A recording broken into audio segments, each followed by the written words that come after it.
కోజాగిరి పౌర్ణమి అనే ఆశ్వేజ పౌర్ణమి రోజున అమ్మవారిని అంటే జగన్మాత అయిన మహాలక్ష్మిని ఉద్దేశించి చాలామంది రాత్రంతా కూడా మెలకువ ఉండటం చేస్తూ ఉంటారు.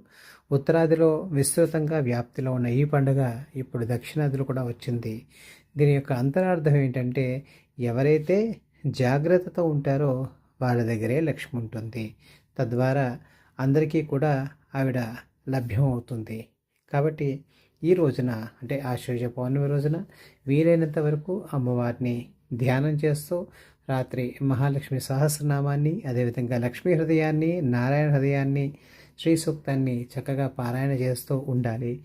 అందుకే మనం చూస్తే అమ్మవారి దగ్గర ఉలూఖలం అనే ఒక గుడ్లగూబని వాహనంగా పెడుతూ ఉంటారు. రాత్రంతా మెలకువగా ఉండే ఈ గుడ్లగూబ మనలో ఉన్న దుష్టత్వాన్ని దూరంగా చేస్తుంది అని ఒక నమ్మకం.